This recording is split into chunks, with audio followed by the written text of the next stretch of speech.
इस वक्त की बड़ी खबर रायपुर से आ रही है। भारत की बेटियों ने रचा इतिहास। विश्व कप फाइनल में पहुंची महिला क्रिकेट टीम। ऑस्ट्रेलिया को हराकर टीम इंडिया ने किया कमाल। मुख्यमंत्री विष्णुदेव साय ने टीम को दी बधाई। कहा, यह जीत हर बेटी के आत्मविश्वास की मिसाल है। नए भारत की नारी शक्ति का उज्जवल प्रतीक बनी यह उपलब्धि। तो बड़ी खबर इस वक्त की आपको बता रहे हैं, रायपुर से आ रही है। भारत की बेटियों ने रचा इतिहास। विश्व कप फाइनल में पहुंची महिला क्रिकेट टीम। ऑस्ट्रेलिया को हराकर टीम इंडिया ने किया कमाल। मुख्यमंत्री विष्णुदेव साय ने टीम को दी बधाई। कहा, यह जीत हर बेटी के आत्मविश्वास की मिसाल, नए भारत की नारी शक्ति का उज्जवल प्रतीक बनी यह उपलब्धि।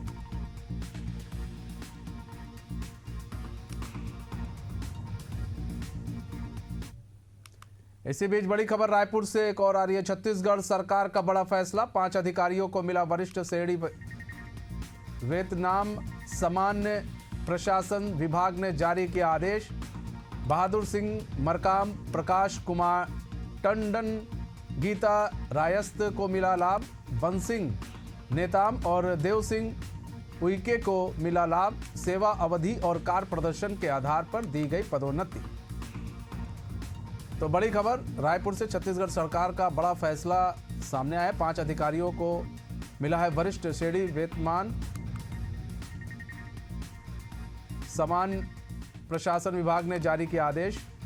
बहादुर सिंह मरकाम, प्रकाश कुमार टंडन, गीता रायस्त को मिला लाभ। बंसिंग नेताम और देव सिंह उइके को मिला लाभ।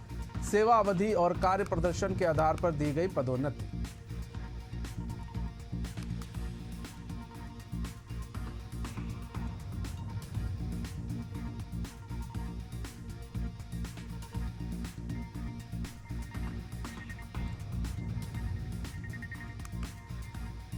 तो बड़ी खबर रायपुर से, छत्तीसगढ़ सरकार का बड़ा फैसला। 5 अधिकारियों को वरिष्ठ श्रेणी वेतनमान मिला है। सामान्य प्रशासन विभाग ने जारी किया है यह आदेश। और किसको मिला है वो भी आपको बता देते हैं। बहादुर सिंह मरकाम है, प्रकाश कुमार टंडन है, गीता रायस्त को लाभ मिला। बंसिंग नेताम और देव सिंह उइके को इसका लाभ मिला है। सेवा अवधि और कार्य प्रदर्शन के आधार पर यह पदोन्नति दी गई है।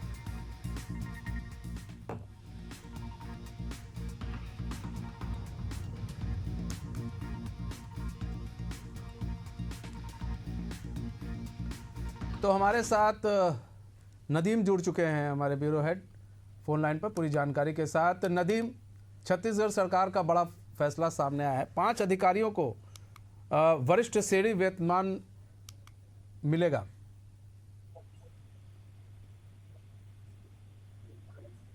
नदीम, आपको आवाज आ रही है? जी जी जी जी। छत्तीसगढ़ सरकार का नदीम बड़ा फैसला आया है। 5 अधिकारियों को मिला वरिष्ठ श्रेणी वेतनमान।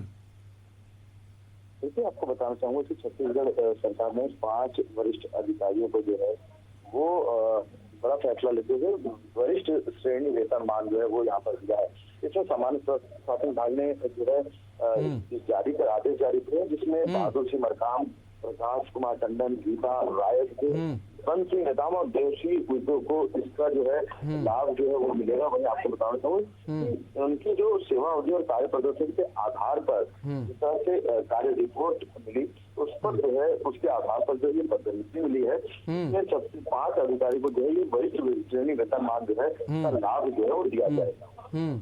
मतलब कुल मिलाकर कहा जाए तो सेवा अवधि और कार्य प्रदर्शन के आधार पर यह पदोन्नति दी गई है। बहुत बहुत धन्यवाद नदीम, हमारे साथ जुड़ने के लिए और तमाम जानकारी साझा करने के लिए। जो बढ़ते हैं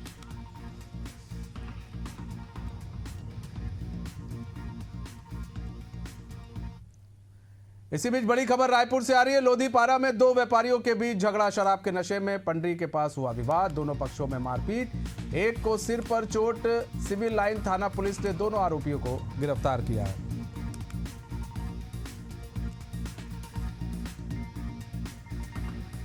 तो बड़ी खबर आपको बता रहे हैं, रायपुर से आ रही है। लोधीपारा में 2 व्यापारियों के बीच झगड़ा।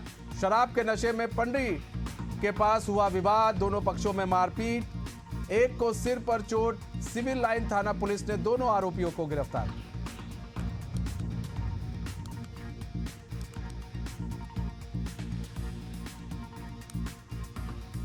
तो रायपुर से बड़ी खबर है, लोधीपारा में दो व्यापारियों के बीच झगड़ा हो गया।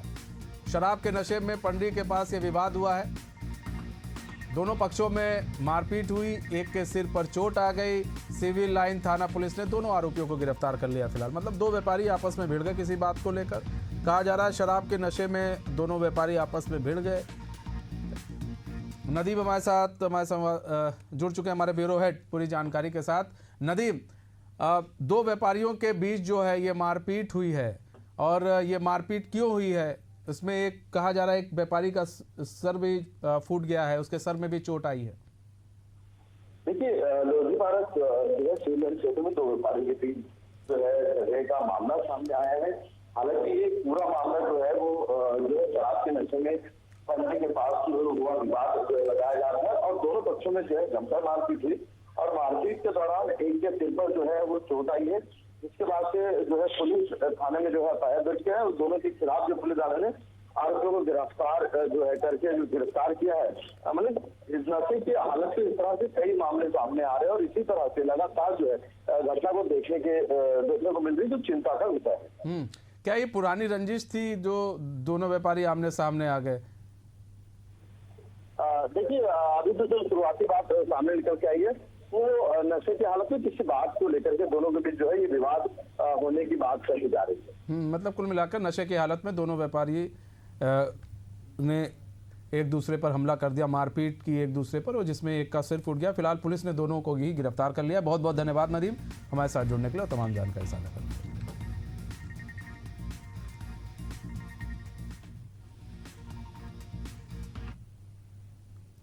इसी बीच बड़ी खबर सूरजपुर से आ रही है। कांग्रेस नेता दिलीप धर के साथ मारपीट मामले में पुलिस ने 6 लोगों को किया गिरफ्तार। दुर्गा प्रतिमा विसर्जन के दौरान हुई थी मारपीट की घटना। सोनवाही स्थित सेमरा बांध के पास हुई थी मारपीट। लटोरी चौकी पुलिस की कार्रवाई। तो बड़ी खबर आपको बता रहे इस वक्त की सूरजपुर से आ रही। कांग्रेस नेता दिलीप धर के साथ मारपीट मामले में पुलिस ने 6 लोगों को किया गिरफ्तार। दुर्गा प्रतिमा विसर्जन के दौरान हुई थी मारपीट की घटना। सोनवाही स्थित सेमरा बांध के पास हुई थी मारपीट। लटोरी चौकी पुलिस की कार्रवाई।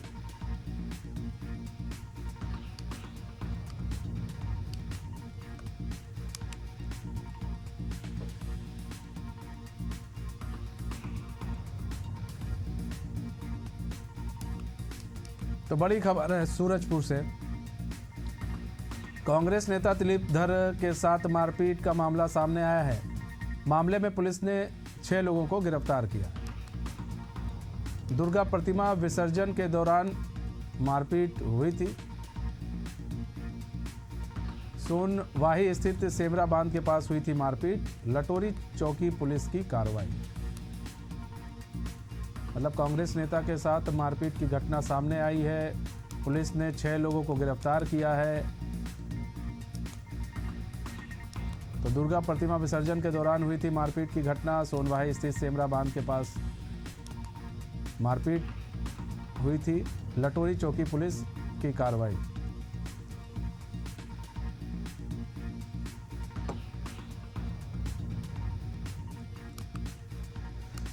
विष्णु कशेरा हमारे साथ हमारे सहयोगी फोन लाइन पर जुड़ चुके हैं पूरी जानकारी के साथ। विष्णु, यहाँ बात की जाए तो कांग्रेस नेता के साथ मारपीट हुई है, पुलिस ने 6 लोगों को गिरफ्तार भी किया है। क्या है पूरा मामला? जी, मैं आपको बता दूं कि ये पूरा मामला दुर्गा पूजा विसर्जन को लेकर के है, जहां मूर्ति विसर्जन के दौरान हुई मारपीट को लेकर के जम करके दो पक्षों में मारपीट हुई थी, जिसमें कांग्रेस नेता के साथ भी मारपीट हुई थी, जिसमें पुलिस ने 6 लोगों को गिरफ्तार किया है। जी, 6 लोगों को गिरफ्तार किया है। ठीक है विष्णु, बहुत बहुत धन्यवाद हमारे साथ जुड़ने के लिए, तमाम जानकारी साझा करने के लिए।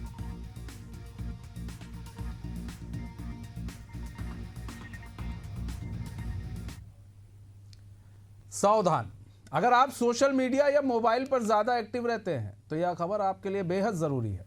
साइबर अपराधी अब एक नया तरीका ले आए जिससे चंद मिनटों में आपकी प्राइवेसी, बैंकिंग डिटेल्स और व्हाट्सएप डेटा तक वे आसानी से पहुंच सकते हैं।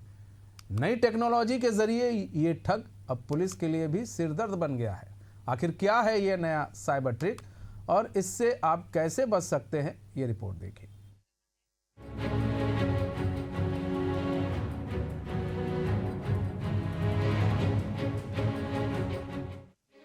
साइबर ठगी की नई ट्रिक।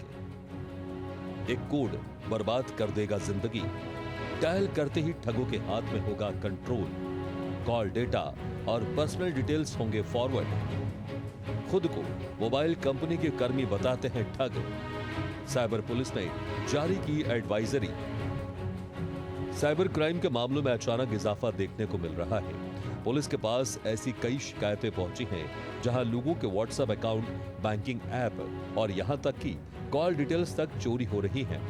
मामलों की जांच में सामने आया है कि ठग *21# डायल कोड के जरिए लोगों के मोबाइल नेटवर्क को हैक कर जानकारी हासिल कर रहे हैं। इस नई ठगी की तकनीक ने साइबर पुलिस के भी होश उड़ा दिए हैं। लगातार इस प्रकार के मामलों को देखते हुए साइबर पुलिस ने लोगों के लिए एडवाइजरी जारी कर सतर्कता बरतने की हिदायत दी है। जो रील बनाने के नाम पर, इन्वेस्टमेंट के नाम पर इन पर ठगी हुई है। एक रिपोर्ट हुई है, चूँकि उसमें विक्टिम का नाम हम लोग गोपनीय रख रहे हैं उनकी निजता के लिए, और ये जो मामले आते हैं तो उसमें हम एडवाइजरी जारी की है हम लोगों ने। अभी पिछले एडवाइजरी *121#, और इसमें जो मोबाइल नंबर जो फ्रॉड लोग डलवाते हैं, भले वो किसी बहाने से हो, उनको फ़ायदा देने के बहाने हो, मार्केटिंग के बहाने हो, और ये जो आप नंबर डायल करते हैं इसमें आपका पूरा जो SMS है फॉरवर्ड हो जाता है। इसमें OTP जितने भी आते हैं उस नंबर पर जाते हैं जिस नंबर पर ये लोग हैश के बाद चलवाते हैं। साइबर क्राइम भोपाल के द्वारा लगातार इस मामले को रोकने के लिए, प्रिवेंशन के लिए, नागरिकों को जागरूक करने के लिए एडवाइजरी जारी की जा रही है। अभी हमने ये वाली एडवाइजरी जारी की है जिसमें कि *121# के माध्यम से मैसेज फॉरवर्ड कराकर धोखाधड़ी की जा रही। लगातार प्रिवेंशन के लिए हम लोग एडवाइजरी जारी करेंगे। इसके अलावा हम लोग लगातार संस्थागत तरीके से और सोशल मीडिया के माध्यम से जागरूकता का काम कर रहे हैं ताकि इन अपराधों पर गिरावट आ सके, अपराधियों को पकड़ा जा सके, अपराधों पर रोक लग सके। एडिशनल डीसीपी शैलेंद्र सिंह चौहान ने कहा कि अगर आपको लगता है कि इस प्रकार का कोई आदमी आपको अपना रिश्तेदार बनाकर ठगने की कोशिश कर रहा है तो पहले उसे वेरीफाई करें। जो पर्सनल हाइजीन जैसे होता है, हमको मालूम है कि हम अगर कोई चीज़ जो हमारे शरीर के अंदर जाती है, हमारे शरीर के लिए जो मन के लिए फ़ायदेमंद नहीं होती, हम उसको सोच विचार का इस्तेमाल करें, मन हाथ साफ करें। इस तरह मोबाइल के बारे में हम लोगों ने सेफ क्लिक अभियान चलाया था, इसमें कि किसी भी चीज़ को क्लिक करने से पहले हमारी समझदारी का परिचय दें, बुद्धिमत्ता का परिचय दें। एक बार सोचें कि हम जो क्लिक करने जा रहे हैं वो आपके लिए फ़ायदेमंद है या नुकसानदेह है। तो ये जो जागरूकता है ये हर मामले में लागू होती है, और ख़ास तौर से उन अनजान कॉल के विषय में जो कि आपको ठगी के लिए आते हैं। टेक्नोलॉजी जितनी आगे बढ़ रही है, ठगों की चालें भी उतनी ही तेज हो रही हैं। साइबर अपराधी जहां हर दिन नए हथकंडे अपनाकर लोगों को जाल में फंसा रहे हैं, तो वहीं पुलिस भी डिजिटल अपराध पर नकेल कसने के लिए नई नई रणनीति बना रही है। फिलहाल सतर्क रहना सबसे ज्यादा जरूरी है। साइबर ठग अलग अलग प्रकारों से लोगों को ठगने का काम कर रहे हैं। पहले OTP स्कैम आए, इसके बाद APK और इसके बाद डिजिटल अरेस्ट जैसे तमाम अलग अलग प्रकार के अपराध जो हैं वो देखने में आ रहे हैं। अब जो साइबर ठग है उनके द्वारा एक नया कोड जनरेट किया गया। इस कोड के द्वारा लोगों को ठगने का काम किया जा रहा है। ये कोड है *21#। इस कोड के जरिए लगातार लोगों को ठगने के काम साइबर अपराधी करते हुए नजर आ रहे हैं। इस कोड के जरिए लोगों को पहले तो मोबाइल हैक कर लिया जाता है, इसके बाद उनके मोबाइल के तमाम डाटा को उनके पास आ जाता है, जिसके बाद लोगों के साथ ठगी के जो सिलसिले हैं वो लगातार शुरू हो जाते हैं। साइबर क्राइम लगातार ऐसे अपराधों को रोकने के लिए अलग अलग समय पर अलग अलग एडवाइजरी जारी कर रही है और लोगों को कहीं ना कहीं सावधान करने की कोशिश कर रही है कि ऐसे लोग इन प्रकार के कोडों का इस्तेमाल न करें। अब देखने वाली बात ये होगी कि साइबर क्राइम के इस प्रकार के जो एडवाइजरी जारी की जाती है, इस एडवाइजरी के बाद लोग कितना सतर्क हो पाते हैं ये तो आने वाला वक्त ही बताएगा। कैमरा पर्सन सलमान के साथ प्रदीप तलरेजा, एशियन न्यूज़, भोपाल। कैसी भी बड़ी खबर आ रही है रायपुर से। राजेंद्र नगर के इस्पात सेंटर में डकैती का मामला, पुलिस ने 3 आरोपियों को गिरफ्तार किया है। 17 आरोपी अब तक फरार हैं। पुलिस की कार्रवाई भी संदेह के घेरे में है। 27 अक्टूबर को प्रोटेक्शन मनी के नाम पर हुई थी डकैती। 20 आरोपियों पर दर्ज हुई थी FIR।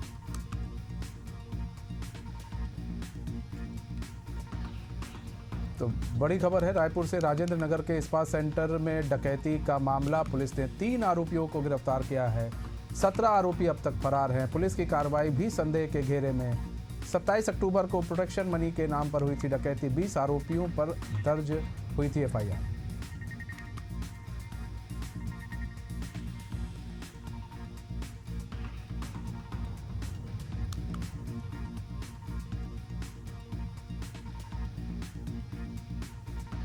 तो बड़ी खबर रायपुर से, राजेंद्र नगर के इस्पात सेंटर में डकैती का जो मामला सामने आया था, पुलिस ने उसमें से 3 आरोपियों को गिरफ्तार कर लिया है। 17 अभी भी फरार हैं। पुलिस की कार्रवाई भी संदेह के घेरे में मानी जा रही है। 27 अक्टूबर को प्रोटेक्शन मनी के नाम पर यह डकैती हुई थी। 20 आरोपियों पर दर्ज हुई थी एफआईआर।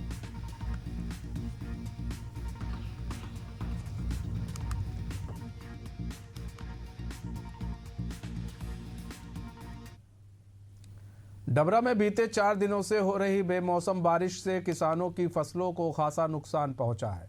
कांग्रेस के पूर्व मंत्री और पूर्व विधायक लाखन सिंह खराब हुई फसल की वस्तु स्थिति देखने गड़ाजर गांव पहुंचे, जहां उनकी किसानों से झड़प हो गई। वहीं किसान और पूर्व विधायक के बीच हुई झड़प का वीडियो सोशल मीडिया पर वायरल हो रहा है।